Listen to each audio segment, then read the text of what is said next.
I hope that was that helped. That was very helpful. Yeah, I feel a lot better. Yes, thank you. Abby, another man just asked a question. Are you a leader or what? No, thanks.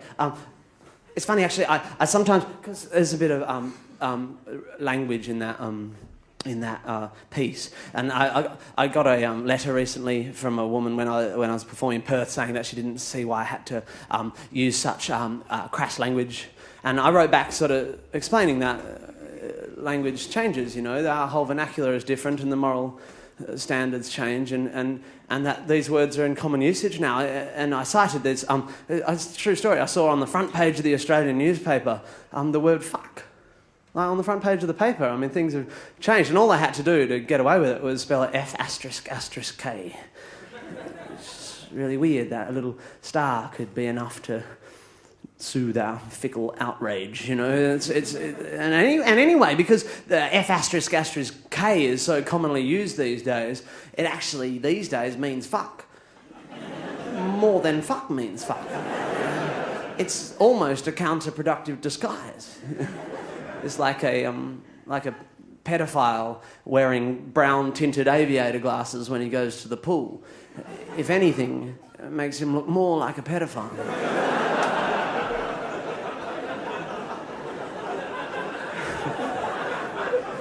Strangely, and I also pointed this out in my letter, the protection afforded the word fuck by the humble asterisk does not necessarily apply to all words, even seemingly innocuous, perfectly harmless words. Like any word, like take the word finger, for example, perfectly harmless word, but when used in a sentence such as, I want to finger your mum, I'm just saying it could be construed by some censors as deemed offensive. Now, you'd have to say that the offensive word in that sentence is the word finger, used in this case as a verb or a doing word. But you would not get that sentence on the front page of the Australian newspaper by spelling it F***Ger.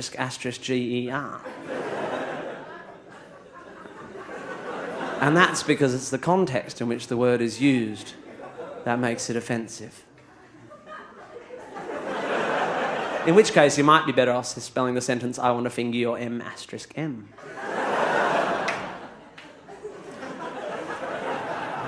I guess the reason I brought that up, I guess what I'm saying is, if anyone has been offended so far by anything, if you're the sort of person that finds any of that sort of stuff objectionable, or for that matter, if you're a religious person, might want to pop out for about 5 minutes. This is a song about anal sex and God.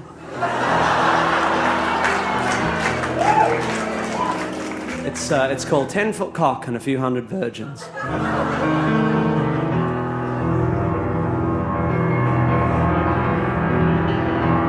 So you're gonna live in paradise with a 10-foot cock and a few hundred virgins.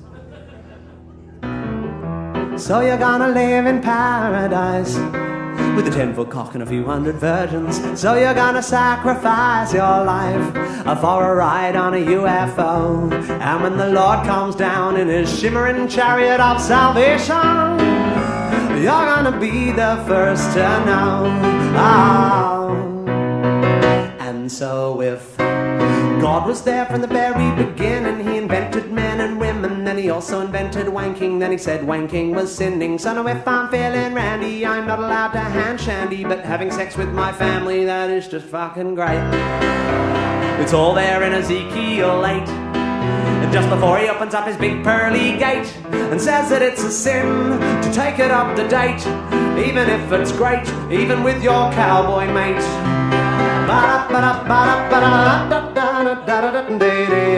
So you're gonna live in paradise with a 10-foot cock and a few hundred virgins. So you're gonna sacrifice your life for a shot at the greener grass. And when the Lord comes down with his shiny rod of judgment, he's gonna kick my heathen ass. Oh.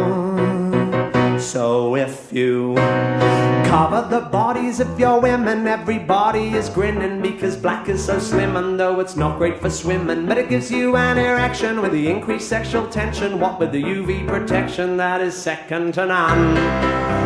You'll find it all in the Quran, just next to the bit that justifies guns and says that it's a sin to take it up the bum, even if it's fun, even with permission from your mum.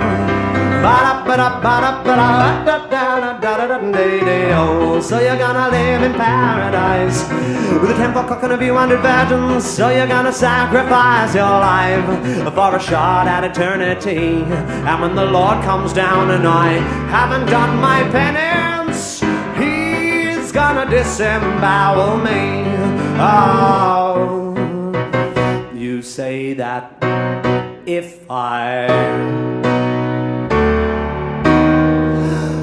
stumbled on a watch, I'd assume it had a watchmaker, that a muffin presupposes a baker, so we must agree sooner or later that this proves there's a creator. So if I put my foot in a stinker, you'd assume the existence of a sphincter, thus you don't need to be a great thinker to conclude that God's a bum, which negates the words of Genesis 1, which make him out to be so much fun, until Adam succumbed to temptation, and then his only son got nailed to a gum, or the Middle Eastern equivalent, which suggests that God's omniscience is nullified by his ambivalence, unless it turns out that he's impotent, and if God can't get a boner, I guess that explains the plethora of huge erections in his honor, because we all know a steeple's just a subconscious compensatory manifestation of a huge stiff penis, and still he tells us that it's heinous to stick a penis up your anus, even if you're famous, even if you're good at tennis.